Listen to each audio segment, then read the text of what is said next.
Well, hello there. Good morning and welcome to Live with Lynn. So today I want to talk about what self-love means to me.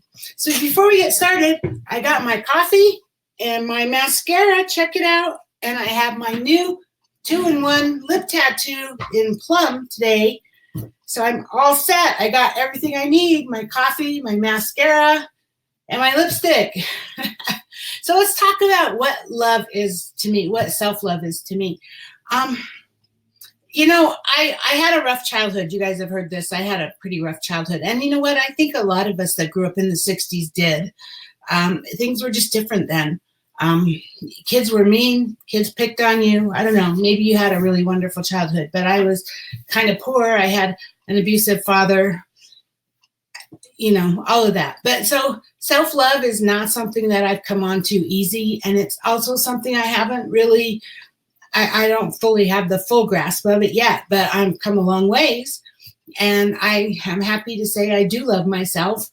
And, sometimes I struggle, sometimes I have to work at it. But I think that when I talk to other people, I'm not the only one that feels that way. I think a lot. Hi, Erica. Good to see you. But I think a lot of people feel that way. I think a lot of people have doubts, or maybe they're too hard on themselves, or they think nobody likes them, or they're afraid of what if I look silly or whatever. So I thought maybe I would talk about that today.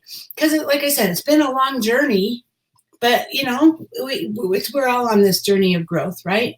So first off, loving yourself is a beautiful thing. I mean, we're always being told to love ourselves. And, you can say you love yourself and you can compliment yourself, but what does it mean to really love yourself? So let's talk about that. So loving yourself is eating as healthy as you can and doing what you can to be healthy, like going to the gym or working out or getting your exercise. And hey, I am not, you can tell by looking at me, that's not me, but I do my best. I work at it.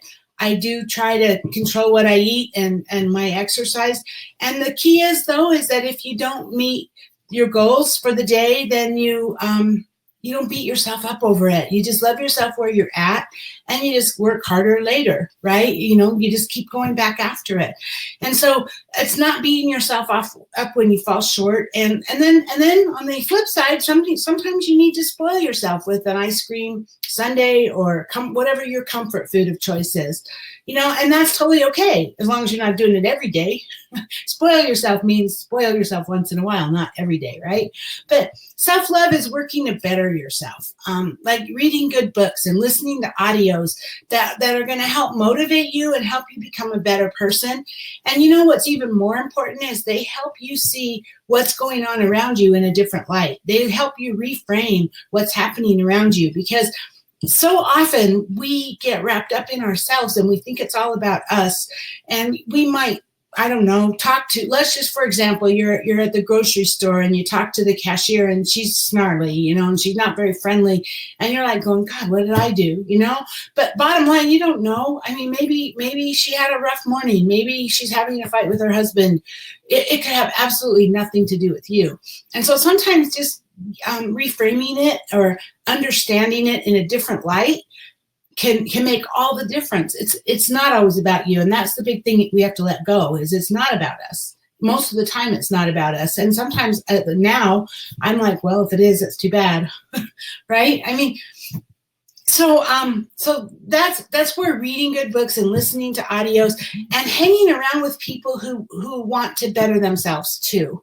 That makes a big difference. It's hanging around with the right people, because when you see them, you guys we all bounce off of each other. And if we're bouncing off of each other doing positive thoughts and thinking in a better light, then that's better for us, right? And then self-love is working in a job you love. If you don't love your job, if you hate it, that's not going to help you, because every day you're going to go to work, you're going to hate it. So you want to find a job that isn't going to drag you down. And if you have to be in a job, sometimes we don't have a choice, then maybe the same thing, maybe you reframe it, maybe reframe what that means to you and let it go, and maybe find something about the job you can like, something that's going to help you be better at and enjoy it better, right? Self-love is saving your money that you work for. It's really more about managing your money. It's saving it The money that you work hard for, it's splurging every now and then. It's using it wisely. We have money, we work, we make money. Of course, we want to spend it. That's totally okay. But it's being smart about your decisions and making a decision rather than just spending it wildly. It's walking away from toxic relationships, and friendships, because, we deserve the best, and we deserve people to treat us right. And if they are not treating us right, they don't deserve to be in our life. And especially right now, like with me and with, I'm sure many of you, you're working hard to try to love yourself more, and having somebody dragging you down, that's not good for you. And so I know breaking up with somebody or leaving somebody or losing a friend, that's never easy. No, it's never easy. But sometimes you just have to make that decision, because you teach the world how to treat you, right? I mean, if you let them treat you badly, you're setting a precedent, you're allowing it. So you need to care for yourself, and you need to not allow that. Self-love is wearing whatever you want. It's wearing whatever you feel comfortable with. It's me having my purple streak in my hair.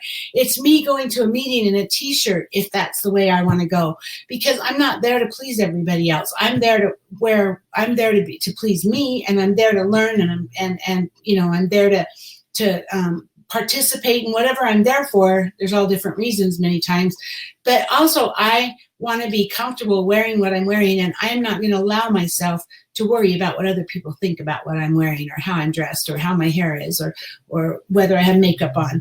And yeah, I still struggle with that, but that's something I work on, and that's something really that you have to let go of. Just do you, right? Hashtag do you.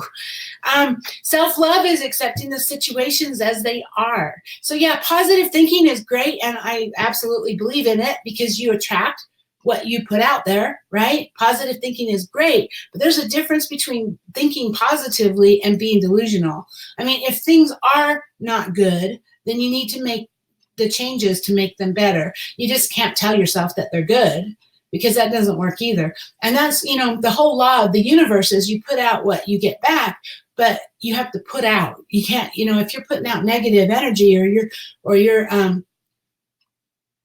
and you're in a bad situation, you have to do something. Even like in my business, I have to work. I have to put in effort. I have to take action in order for sales to come to me, in order for my business to grow.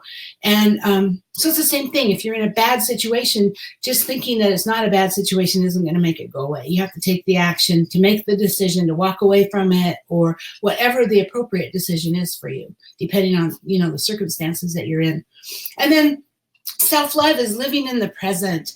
Don't let what could happen in 10 minutes or in 10 years be what holds you back. Don't let that bother you. Don't let that weigh on you. And at the same token, if it happened 10 minutes ago, or an hour ago, or a year ago, let it go. It's gone. So live in today. Be there in the present. And I know, easier said than done. I'm like, I am horrible at this, but I'm work in progress, right? But so anyway, yeah, let it go, because self-love is leaving the past behind as a memory and a lesson, but not letting it eat you up, because you can't change the past, right? Anything you do or you have done is done. You can make reparations if that's something that needs to happen, but you can't change it. So let it go, learn from it, and move forward. So, I know that sounds like I'm up on a pedestal, but I'm working on this just like you are. And self-love is something that I think is in today's society, I think everybody needs to work on, because every one of us is important. Every one of us is valuable, and we need to tell ourselves that. I used to have an uncle that used to get in front of the mirror every day and pat himself on the back. Oh, Tom, you're such an amazing person. And as a kid, I was like, what is with you? I used to think he was really stuck up and all that, but maybe he had some good ideas back then, right? I don't know. So let's work on it. Let's work on it together. Okay. So let's love ourselves, because we're the most important person, right? To each of us, each one of us is the most important person. And how can you love somebody else if you don't love yourself? So thanks for being with me today. I will see you tomorrow. Have a great day.